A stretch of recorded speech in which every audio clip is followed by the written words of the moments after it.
ဖွဲ့စည်းပုံလွဲနေတဲ့သွေးကြောမကြီးအတွင်းသွေးလွတ်ကြောမှန်သမျှဖျက်ပစ်ကသွေးပြန်ကြောတွေကိုပြန်လည်ထိန်းထားပြီးတဲ့နောက်ဗတီတရားတွေစတင်ပြန်ပွားရာ line test လို့ခေါ်တဲ့အစိပ်ပိုင်းကိုအချိန်မီဖျက်ထုတ်နိုင်ခဲ့ကြပြီး operation ကိုအောင်မြင်ခဲ့ကြတဲ့ဆရာဝန်တွေဟာအနားယူပြီးနောက်ပိုင်းအရင်ကတည်းကပုံမှုထူးချွန်လာတဲ့ဒေါက်တာတမ်မာကိုလက်ပြားခါလာအောင်ချီးကျူးနေကြပါတယ်ဒါနောက်ဆုံးမဲဆိုတဲ့တမ်မာရဲ့စကားကြောင့်ဆရာဝန်ကြီးကြောင်တောင်ဖြစ်သွားစဉ်ဘာမှမဟုတ်ကြောင်းသာပြန်ပြောပြီးလှည့်ထွက်ခဲ့လိုက်ပါတယ်။ရှုပ်ပွားနေတဲ့အခန်းမှာနေကင်းကြောင်တောင်မူးယူနေတဲ့အဘာတယောက်လက်ထဲကအရက်ခွက်လွတ်ကျသွားတဲ့အခါမှသတိပြန်ဝင်လာပြီးမျက်လုံးကိုစုံမိတ်ပြန်အိပ်ဖို့ကြိုးစားခဲ့ပေမဲ့ရီစားဟောက်ကန်ဆိုတမ်မာနဲ့အတူဖြတ်တန်းခဲ့မှုရဲ့အတိတ်ကပုံရိပ်တွေကြောင့်အိမ်မရတဲ့အစုံထပ်တောက်ဖို့အတွက်ဖန်ခွက်ကိုကောက်လိုက်တဲ့အခါတမ်မာနဲ့အတူတွဲရိုက်ထားတဲ့တပ်ပုံလေးကိုမြင်လိုက်ရပါတယ်။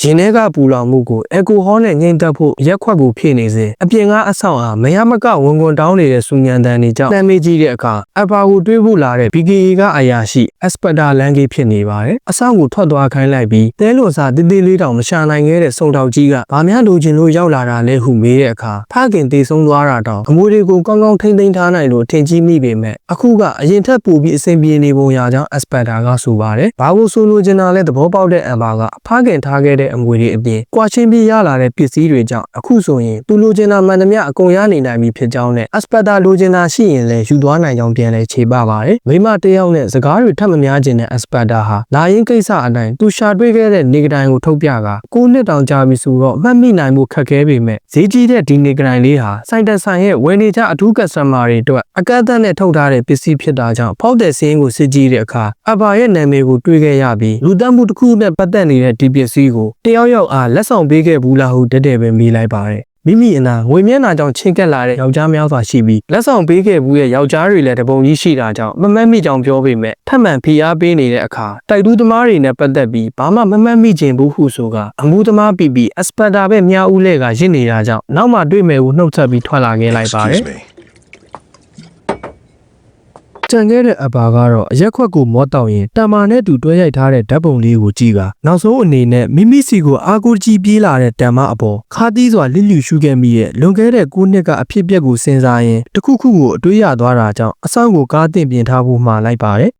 အစ္စလာဆေးရုံတွင်ယမန်နေ့ကအောင်မြင်ခဲ့တဲ့ခွေးဆေးမှုကြောင့်ပြန်လည်ကျန်းမာလာတဲ့အဖိုးအိုဟာသူသမီးရဲ့မင်္ဂလာဆောင်ကိုတတ်နိုင်တော့မှဖြစ်လို့ဒေါက်တာတမ်မာကိုကျေးဇူးတင်နေခဲ့ပြီးဆရာလေးသာရှိရင်ရေးတွေမြစ်တူရဲ့မင်္ဂလာဆောင်ကိုပါတတ်နိုင်မှဖြစ်လို့ဆေးရုံကထွက်မသွားရင်တောင်းဆိုနေစဉ်အတွေ့ရောက်နေကြောင်းလာပြောတဲ့နတ်စမကိုဒူနာကြီးတော့မှဖြစ်တာကြောင့်ပြန်ဖို့ပြောခိုင်းလိုက်ပေမဲ့တကားဝမှာမိမိအားရက်ဆောင်နေတဲ့အဘာကိုတွေးလိုက်ရပါတယ်နှစ်ယောက်သားအချင်းချင်းမိတ်ဆက်ကြရုံမှတပါဘာမှပြောစရာမရှိဖြစ်နေကြစဉ်သမီးရေးစားဘွားကဖြတ်တန်းခဲ့ပုံတွေကိုပြန်လဲအစားဖို့ဖို့ကြိုးစားနေတဲ့အဘာရဲ့စကားတွေကိုစက်နားမထောင်ကျင်တော့တာကြောင့်အချိန်မရတော့ဘူးဟုဆိုကရှောင်ထွက်သွားတော့မယ်အလို့အဘာကတားလိုက်ပါတယ်အဖြစ်ပြက်များစွာကိုကြော်ဖြတ်လာခဲ့ပြီး9နှစ်ကြာခဲ့တဲ့နောက်အိမ်အောင်30ကွာရှင်းပြီးတာတော့တစ်ချိန်ကမိမိဆွန့်ပစ်ခဲ့တဲ့တမ်မအပေါ်လက်မလွတ်နိုင်သေးပဲအခုထိချစ်နေသေးတာကြောင့်အစားကပြန်စားဖို့တောင်းဆိုနေခဲ့တော့လဲတမ်မာကတော့ခန်းစားချက်ကိုနားလည်ပြီးမဲ့တောင်းပန်ပါတယ်လို့သာပြန်ပြောခဲ့ပါတယ်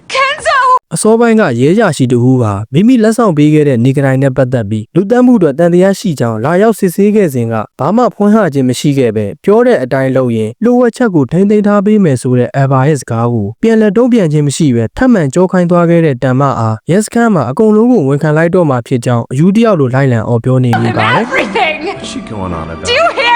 လူကျင်နာကိုရအောင်ယူတတ်ပြီးမပိုင်ဆိုင်ရရင်ဒုက္ခပေးမဲ့အညိုကြီးတဲ့အမျိုးသမီးတို့ထုံးစံအတိုင်းရဲစခန်းမှာဝန်ခံချက်ပေးခဲ့တဲ့အဘာကို Aspector ကပူပေါင်းမှုအတွက်ကျေးဇူးတင်စကားပြောဆိုနေပြီးတမ်မာကိုလည်းလူသက်မှုအတွက်တန်တရားရှိသူအဖြစ်တွားရောက်ဖမ်းဆီးဖို့အမိန့်ပေးလိုက်ပါတယ်တစ်ဖက်မှာလည်းနှုတ်ထွက်စာတင်နေတဲ့တမ်မာကိုလက်မလွတ်ချင်တဲ့ဒါရိုက်တာကပြန်စင်းစားဖို့ဖြောင်းပြနေပေမဲ့တတိမထားမိခင်မှာပဲအခန်းထဲကထွက်သွားခဲ့ပြီးတားဆီးဖို့လုပ်နေစဉ်ဝင်လာတဲ့ဖုန်းကိုကင်လိုက်တဲ့အခါတမ်မာဟာလူသက်မှုအတွက်တန်တရားရှိသူဆိုတာကြောင့်ဒါရိုက်တာဆွန့်အားသွားခဲ့ပါတယ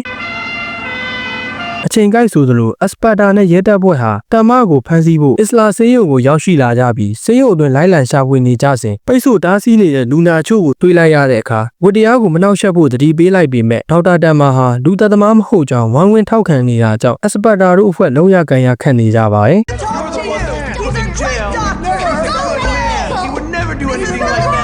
ထိုစဉ်ဆေးရုံရဲ့အခြားတစ်ဖက်ကနေမောင်းထွက်သွားတဲ့လူနာတင်ကားတစ်စီးကိုဘယ်သူမှသတိမထားမိလိုက်ကြပဲဘာကြောင့်မှမသိရဲတွေရောက်လာတဲ့ဆိုတဲ့ driver ကိုအကြောင်းရှိလို့ပဲနေမှာဟုပြန်ပြောလိုက်တဲ့တမ်မာကတော့ဂျိုဟန်ကိုကယ်တင်ပြီးချိန်ကစပြီးယခုချိန်ထိဖြစ်ပျက်ခဲ့တဲ့ကိစ္စတွေအားလုံးရဲ့အခြေတီးဟာအစ္စလာမ်မမိုရီရဲ့ဆေးရုံကြီးကိုငေးကြည့်နေမိပါတော့တယ်